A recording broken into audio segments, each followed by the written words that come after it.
Namo tassa bhagavato arahato sama sambuddhassa. Namo tassa bhagavato arahato sama sambuddhassa.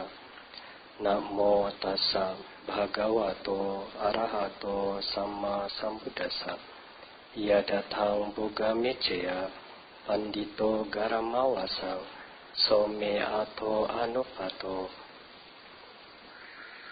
Katang ananutapiyang, apa yang menjadi harapan, apa yang menjadi tujuan baik seorang rumah tangga yang baik dalam mengharap harta telah kucapai, telah kulakukan tindakan yang tak menimbulkan penyesalan.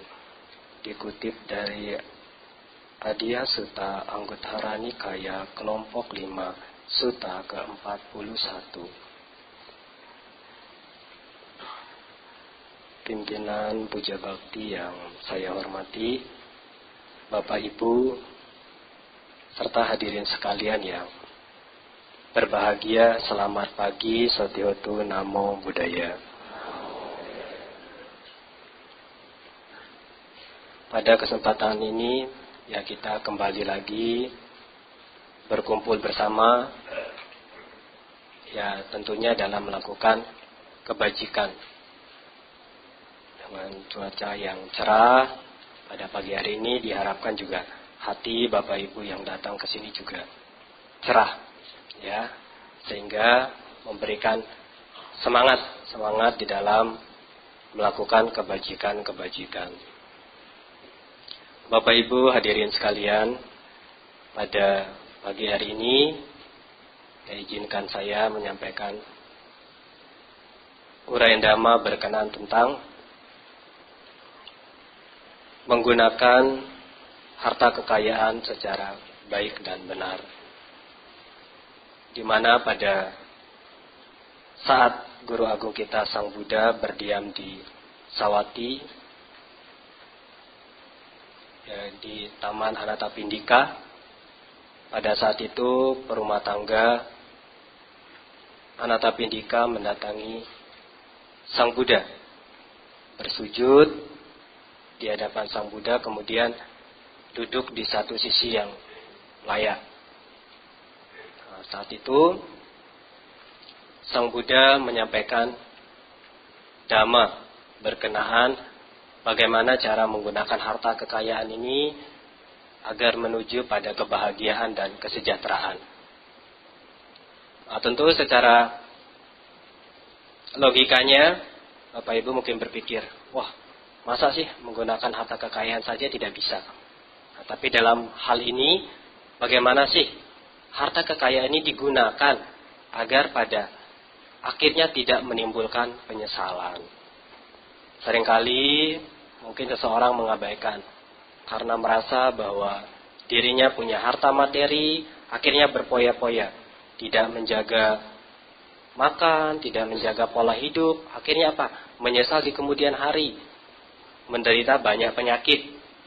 Nah, sehingga diharapkan bagaimana harta yang dimiliki ini digunakan secara baik dan nantinya tidak sampai menimbulkan penyesalan. Nah, oleh karena itu Sang Buddha menyampaikan ada 5 cara untuk menggunakan harta kekayaan ini secara baik dan benar.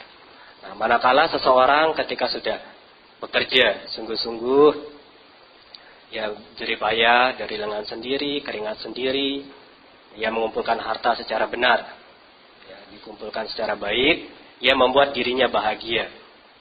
Lalu yang pertama adalah ia akan membuat orang tuanya bahagia, istri, anak, para pelayan dan para pekerjanya bahagia.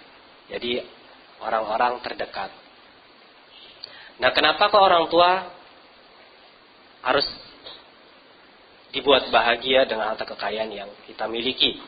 Nah, tentu Bapak Ibu hadirin sekalian tidak lupa, kita ada saat ini berkat siapa? Kita ada di sini bisa mengenal orang-orang lain, sampai saat ini pun berkat siapa? Nah, tentu tiada lain tiada bukan ya berkat orang tua yang sudah melahirkan, merawat, nah, sampai kita bisa ada sampai saat ini. Maka ketika kita sudah menjadi kaya, ya kalaupun sudah berkeluarga, bukan berarti mengabaikan orang tua. Bisa jadi ada yang berpikiran ketika saya sudah berkeluarga, berarti tanggung jawab saya kepada orang tua sudah tidak ada lagi. Tentu tidak. Di mana di dalam Cigala Wada Sutta disebutkan kewajiban seorang anak adalah yang pertama membantu orang tuanya, kedua adalah menyokong orang tua. Nah, hal ini bisa dilakukan, terlebih kalau kita sudah memiliki harta kekayaan, tentu sangat mudah untuk melakukan hal ini. Ketika orang tua sudah tidak muda lagi, tidak banyak bekerja, nah tentu sekarang kewajiban anak untuk membantu, menyokong orang tua, membahagiakan orang tuanya. Nah, ini adalah bentuk tanda bakti juga seorang anak kepada orang tua. Manakala ketika seseorang memiliki harta kekayaan, namun tidak menyokong orang tua, ini adalah sebab keruntuhan. Oleh karena itu, ketika kita yang mengerti Dhamma, tahu bahwa saat ini saya memiliki harta kekayaan yang lebih. Tentu orang yang saya bahagiakan orang tua saya. Ya, orang tua dengan mertua ya sama-sama orang tua. Jadi bagi Anda yang memiliki pasangan hidup, tentu tidak membedakan antara dia orang tua saya atau dia mertua saya. Kalau tidak ada mertua, Bapak Ibu tidak ketemu dengan pasangannya. Nah, sehingga ya antara orang tua dengan mertua adalah orang tua yang sama. Jadi ketika apa yang Anda miliki lebih, ya gunakan untuk kebahagiaan mereka juga. Nah, setelah hal ini sudah dilakukan, nah, tentu sebagai seorang suami yang membahagiakan istrinya, sebagai seorang istri yang membahagiakan suaminya. Kalau terutama untuk para suami, jikalau ingin melihat istrinya cantik, butuh modal. Karena ke salon itu tidak murah. Ya krimbat, medicure, ya segala macam entah apa namanya itu. Itu juga butuh perawatan. Sehingga kalau istrinya ingin terlihat cantik, ya sudah resikonya. Bapak-bapak yang memberikan modal. Atau juga bapak-bapak yang beruntung, memiliki istri cantik. Nah, ya. Kemudian orang tua pun tidak lupa untuk kebahagiaan anaknya. Ya, seperti halnya tadi pagi, adik-adik sekolah minggu sebelum melakukan aktivitas yang lain, pindah patah. Nah, tentu anak-anak ini bisa pindah patah, ada senen segala macam. Kalau tidak disupport orang tua, mana bisa? Mereka juga belum bisa mencari uang sendiri. Nah, maka ketika harta kekayaan itu kita miliki, bagaimana sekarang kita buat anak kita ini bahagia? Oh, teman-teman yang lain bisa pindah patah, anak saya juga harus bisa. Nah, itulah peranan orang tua juga. Menggunakan harta kekayaan itu dibagi juga untuk kebahagiaan anaknya. Anaknya bisa memberi tadi, bahagia sekali. Ketika sudah memberikan kepada para bantinya, terima kasih Bante. Mereka dari kecil sudah dididik untuk berbagi. Sehingga mudah nanti mengarahkan anak-anaknya. Beda halnya ketika anak bapak ibu dididik, diarahkan ketika sudah SMA atau kuliah, lebih sulit dibandingkan dengan mengarahkan mereka yang masih kecil. Semakin bertumbuh mereka akan mudah dibentuk. Nah, karena itu, ini adalah cara menggunakan harta kekayaan itu. Kemudian ada para pelayan, ada para pekerja. Harta kekayaan yang kita miliki, manakala bapak ibu memiliki pelayan di rumah, para pekerja di rumah, ya jangan sampai pelit-pelit. Gunakanlah kekayaan dimiliki juga sebagai apa? Untuk kebahagiaan daripada para pekerja Anda, para pelayan Anda. Berikanlah THR, ya setiap liburan hari raya, atau memberikan liburan-liburan. Kemudian ketika mengetahui, salah satu saudaranya ada yang sakit, kita sebagai bos misalnya, ya berikanlah tips ini buat biaya berobat. Karena apa? Ketika kita sendiri nanti yang sakit, orang-orang terdekat inilah yang akan menolong kita. Orang tua, sebesar apapun kita saat ini, walaupun kita sudah berkeluarga, di mata orang tua itu kita selalu kecil. Kita seperti anak kecil, selalu disayang, selalu dimanja. Padahal sudah tidak lagi pengen dimanja. Tapi karena kasih sayangnya orang tua, ya seperti itu. Nah, maka ketika kita sakit sedikit pun, orang tua sudah orang pertama yang khawatir. Ya istrinya, ya suaminya. Nah, oleh karena itu, orang-orang terdekat ini yang bisa kita bahagiakan dulu ketika kita sudah memiliki harta kekayaan. Lalu yang kedua adalah dengan memiliki harta kekayaan kita tidak lupa untuk kebahagiaan para teman-teman kita, sahabat-sahabat kita. Ya seringkali mungkin Bapak Ibu, ya hadirin sekalian pernah melihat video, pernah membaca berita ketika ada beberapa orang melakukan reuni. Ya, reuni bukan berarti sebagai ajang untuk pamer harta. Ya, ketika sudah beberapa puluh tahun tidak bertemu, waktunya sekarang kita saling pamer. Saya sudah punya perusahaan, saya sudah punya keluarga, segala macam. Nah, tetapi ketika Anda memiliki harta kekayaan, kebetulan Bapak Ibu sedang mengadakan reuni, ya sudah. Ketika reuni, ada makanan yang belum terbayar. Ketika Anda memiliki hal yang lebih, sudah bayar saja. Nah, jadi, tanpa kita harus memperlihatkan, wah saya ini sudah kaya loh, saya ini sudah sukses loh. Tidak. Jadi, para sahabat, para teman-teman kita akan turut bahagia. Kalaupun kita tidak bercerita, ketika melihat cara kita, ya perilaku kita baik, mereka sudah bahagia. Wah lebih-lebih mengetahui bahwa wah makanannya ini sudah dibayar duluan. Nah, mereka juga akan merasakan kebahagiaan. Perasaan sukacitanya muncul ketika melihat kita sudah sukses dan lain sebagainya. Tetapi jangan kita menjadikan ajang ketika bertemu para sahabat, ya para teman-temannya ingin menonjolkan diri, saya lebih daripada Anda yang sekarang. Tentu itu tidak baik. Maka caranya bagaimana? Ketika kita memiliki hal yang lebih, sudah waktunya kita untuk berbagi kepada ya teman-teman kita, sahabat-sahabat kita yang membutuhkan. Nah, itu penting. Kemudian yang ketiga adalah ketika seseorang memiliki harta kekayaan, ia gunakan untuk pembekalan, untuk membekal suatu saat bisa terjadi kehilangan. Ya, disebabkan oleh banjir, disebabkan oleh kebakaran, ya, pencuri, kemudian diambil oleh ahli waris yang tidak disukai. Nah, bagaimana caranya adalah seseorang menggunakan harta kekayaan ini untuk melindungi dirinya ketika kehilangan. Nah, seperti di dalam Adita Sutta Samyutta Nikaya, ya Sutta ke-41 juga, di situ disebutkan, ketika rumah terbakar, ya, seseorang akan menyelamatkan peti yang berharga. Di mana peti ini ya, bisa jadi isinya adalah emas, berlian, surat-surat berharga. Inilah yang akan diselamatkan oleh seseorang, ya, ketika rumahnya terbakar. Namun, ketika kehidupan ini terbakar oleh usia tua dan kematian, apa yang bisa kita selamatkan? Rumah mewah, peti yang berharga tadi tidak bisa. Lalu bagaimana caranya? Seseorang akan menggunakan harta kekayaannya untuk berbagi. Ia akan menggunakan harta kekayaan yang dimiliki itu untuk digunakan hal-hal yang bermanfaat. Dan inilah cara seseorang menyelamatkan harta kekayaannya. Nah, maka setelah kita mengerti hal ini, wah, hidup ini kan juga akan bakalan terbakar, usia tua, sakit, dan kematian. Lalu kita terlalu sibuk mencari, mengumpulkan harta materi, lupa untuk berbagi. Ya sudah, kita tidak memiliki harta yang sejati. Semakin banyak yang kita miliki, harta kekayaan yang kita miliki, jikalau kita tidak mengerti Dhamma, wah itu ketakutan, kekhawatiran, ini sangat besar sekali. Semakin banyak yang kita miliki, semakin banyak pula tingkat kekhawatiran seseorang untuk takut kehilangan.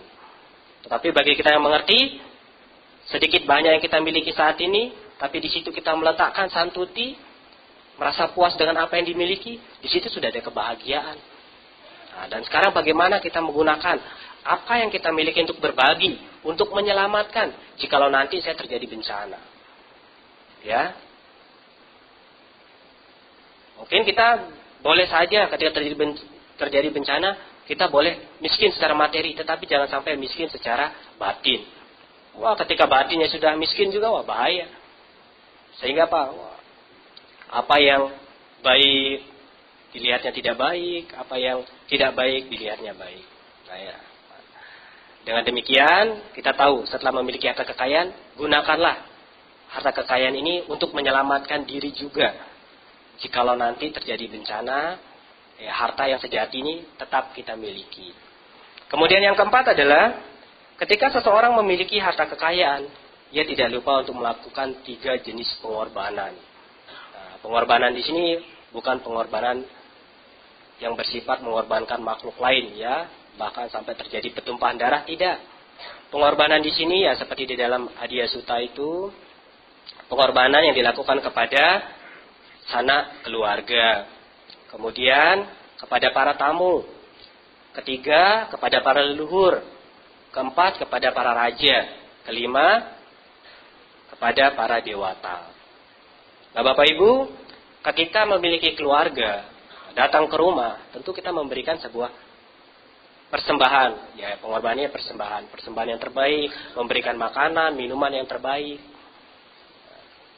Sebab keluarga ini adalah ya, saudara-saudara yang paling dekat. Manakala ketika kita sudah tidak lagi tinggal dengan orang tua kita, terlebih orang tua kita sudah meninggal, berarti keluarga-keluarga kita inilah orang-orang terdekat kita.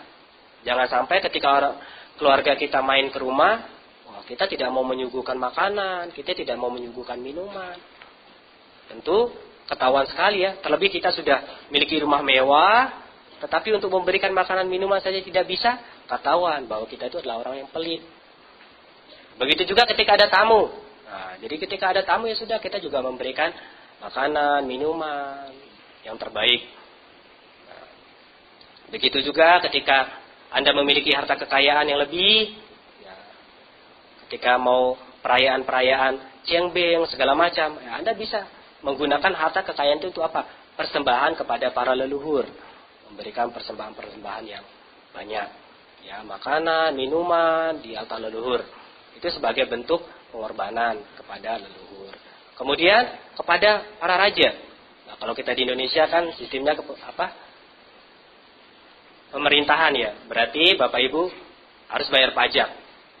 Punya mobil, kendaraan apa, bangunan apa, sebagai bentuk pengorbanan kepada raja. Kalau kita di Indonesia ya taat kepada pemerintah ya bayar pajak. Nah, seperti itu. Kemudian pengorbanan kepada para dewata.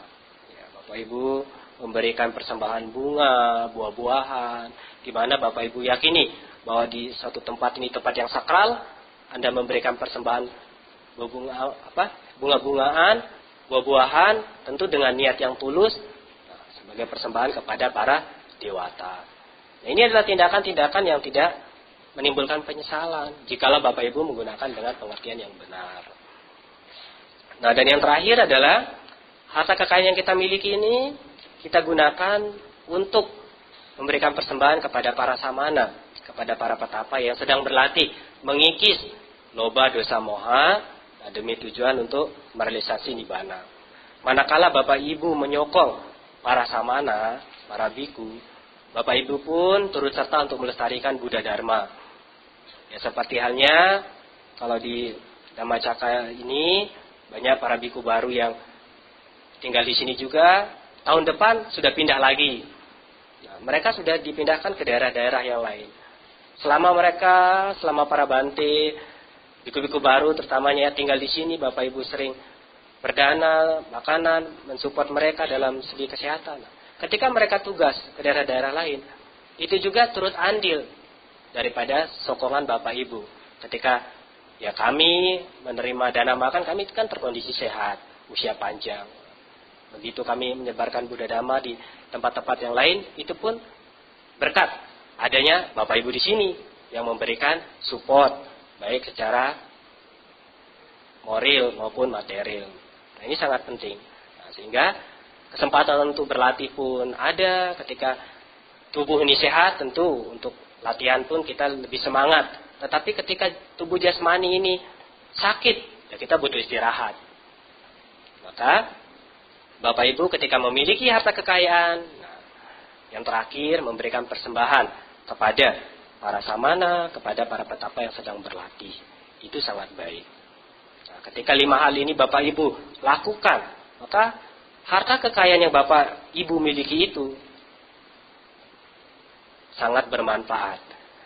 Dilakukan dengan pengertian yang benar, ketulusan dan kerelaan. Maka perbuatan-perbuatan yang dilakukan itu tidak akan berujung pada penyesalan. Ada beberapa juga orang ketika melakukan perbuatan baik menyesal di kemudian hari. Waduh, Coba bulan lalu saya tidak berdana ke wihara ya. Mungkin sekarang ini saya ada modal untuk buka usaha segala macam. Nah, ini terjadi karena apa? Seseorang belum melakukan dengan pengertian yang benar. Sudah, ketika melakukan perbuatan baik saat ini, lakukanlah saat ini. Ya, dengan penuh ketulusan, kerelaan. Ya, sehingga nanti tidak akan ada penyesalan lagi di kemudian hari. Maka hal ini sangat penting untuk kita lakukan. Ya. Ada satu cerita Bapak Ibu berkenaan tentang harta kekayaan. Ya, dikisahkan ada seorang yang kaya raya tapi pelit. Ya, saking pelitnya dia terobsesi untuk mengumpulkan banyak harta materi agar dia menjadi orang yang kaya raya. Ya, mulai mungkin hidupnya minimalis, makan sedikit, bajunya juga minimalis, bahkan sampai compang-camping. Kemudian ia meminta keluarganya untuk mengikuti gaya hidupnya. Nah, pada suatu ketika si kaya raya ini jatuh sakit. Karena dia tidak mau mengeluarkan harta materi yang dimiliki, dia tidak mau berobat. Sehingga apa? Keluarganya sudah tidak banyak akal lagi untuk menyampaikan, ayo untuk berobat tidak bisa lagi. Akhirnya apa? Mengusulkan, ayo buatlah surat warisan agar nanti harta yang kamu miliki ini bisa diwarisi oleh anak-anakmu atau keluarga yang lain. Dia juga tidak mau. Dia tidak mau pikirannya ini terganggu. Dia bakalan kehilangan dengan harta materi yang dimiliki. Nah, kebetulan ada anak penjahit langganan daripada keluarga si kaya raya ini. Ayahnya sudah meninggal beberapa bulan yang lalu. Nah, dia tahu bahwa yang kaya raya ini sedang sakit, dia datanglah ke rumah. Mengunjungi orang kaya ini yang sakit. Dia berbicara kepada orang kaya ini. Saya dengar, Bapak sebentar lagi akan meninggal dan akan masuk surga. Boleh tidak saya menitip jarum ini untuk ayah saya? Karena kemarin ayah saya datang di mimpi saya untuk minta jarum ini dititipkan ke Bapak. Sontaklah orang kaya ini marah.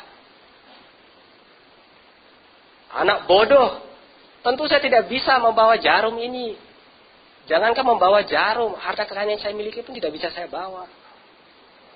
Tapi anak ini ya diam saja. Kemudian berbicara lagi. Lalu kenapa? Kok Bapak ingin membawa hartanya, harta materi yang dimiliki untuk dibawa mati? Sejenak orang kaya ini mulai tersadarkan. Iya ya, mana mungkin saya juga bisa membawa harta kekayaan yang saya miliki ini. Karena ini tidak bisa saya bawa mati. Oleh karena itu, ketika dia sadar, dia bangkit. Bangkit, kemudian pergi berobat. Akhirnya dia sembuh. Nah, ketika dia sudah sembuh, dia sudah tidak menjadi orang pelit lagi. Dia loyal, kemudian membantu setiap kegiatan amal. Di situ apa yang dia ketahui, apa yang dia dapatkan? Ternyata semakin banyak dia memberi, semakin banyak yang dia dapatkan. Nah, itulah hukum sebab akibat, Bapak Ibu. Hukum sebab akibat ini pun berlaku dengan harta materi yang Bapak Ibu miliki. Semakin banyak kita memberi, maka semakin banyak juga yang akan kita dapatkan. Ya, tetapi tentu jaga kondisi pikirannya yang baik. Tetapi ketika memberi, ketika memberi 1.000 mengharapnya 1 juta. Waduh, kan nggak bisa juga.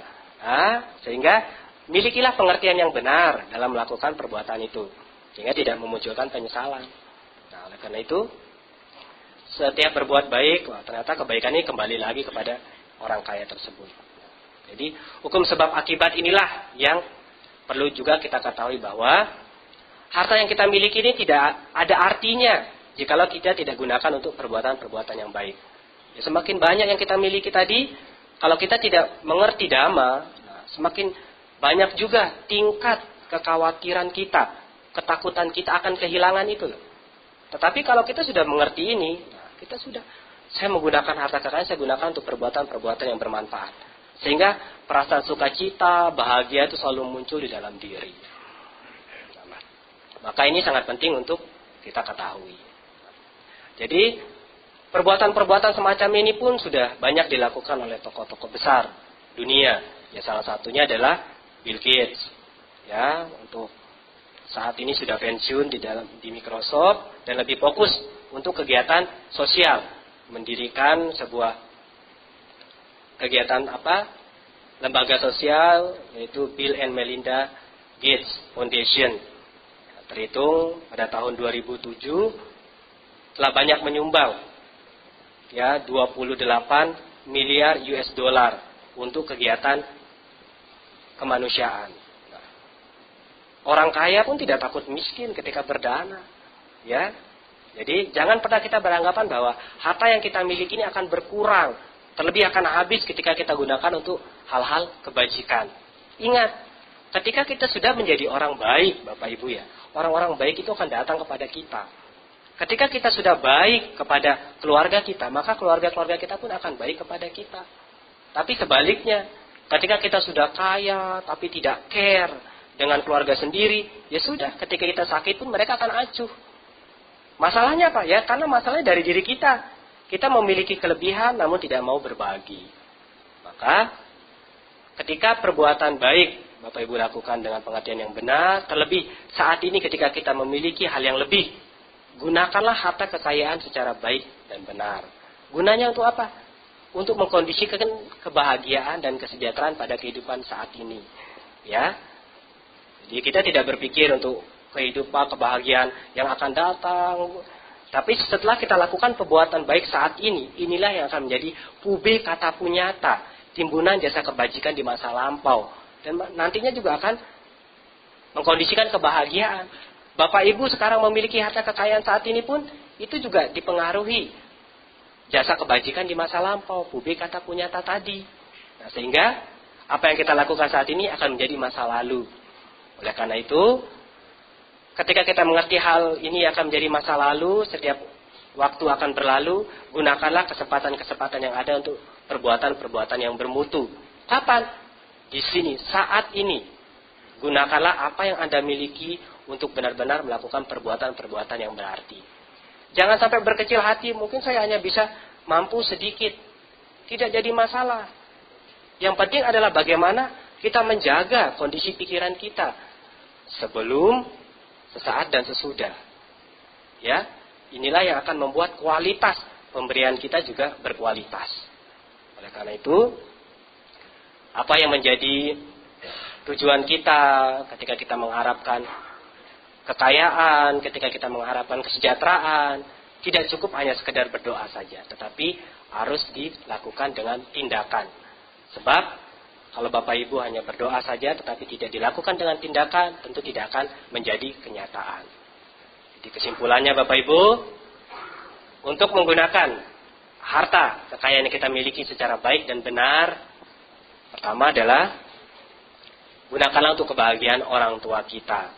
Kalau orang tua masih ada, sokonglah mereka. Jangan sampai menunggu mereka menjadi leluhur dulu, baru melakukan perbuatan yang luhur buat mereka. Ya. Mumpung mereka masih ada saat ini, sekarang waktu yang tepat untuk kita memberikan sokongan, bantuan kepada orang tua kita. Istri, anak juga kita sokong, terutama untuk suami. Kalau bagi yang istri ya, membuat kebahagiaan kepada suami dan anak-anaknya. Para pekerja, para pelayan yang ada di rumah. Kemudian yang kedua, untuk kebahagiaan ya teman-teman, sahabat, Bapak Ibu. Yang ketiga, sebagai bekal, kita membuat suatu saat kita akan kehilangan. Nah, kehilangan ini tetapi kita masih memiliki harta sejati, yaitu kebajikan. Dengan cara apa? Berbagi. Ya, di dalam Adita Sutta tadi, apa yang perlu kita selamatkan? Ya, kebaikan itu ketika kehidupan kita ini terbakar oleh usia tua dan kematian. Kemudian yang keempat, melakukan 5 jenis pengorbanan. Pengorbanan kepada sanak keluarga, para tamu, para leluhur, kemudian kepada para raja, dan yang terakhir kepada para dewata. Ada yang kelima, yaitu adalah menyokong kehidupan para samana dan petapa yang sedang berlatih dalam upaya mengikis loba, dosa, dan moha. Nah, dengan tujuan mulia untuk mencapai kebebasan agung, yaitu nibbana. Nah, kebaikan-kebaikan yang sudah Bapak Ibu lakukan saat ini, tentu akan menjadi harta sejati Bapak Ibu. Lakukanlah setiap kebaikan dengan pengertian yang benar, ketulusan dan kerelaan. Nah, ini adalah alat senjata kita yang kita selalu gunakan agar apa? Di kemudian hari kita tidak mengalami penyesalan. Ya, semoga Bapak Ibu hadirin sekalian selalu maju di dalam dhamma. Semoga apa yang menjadi harapan dan cita-cita luhur Bapak Ibu senantiasa terrealisasi berkat kebajikan-kebajikan yang sudah dilakukan selama ini. Semoga pula para leluhur, makhluk-makhluk yang memiliki hubungan karma juga turut berbahagia. Jikalau mereka tidak mengetahui, semoga para dewa memberitahukannya. Sabisata bawantu sukitata, semoga semua makhluk berbahagia.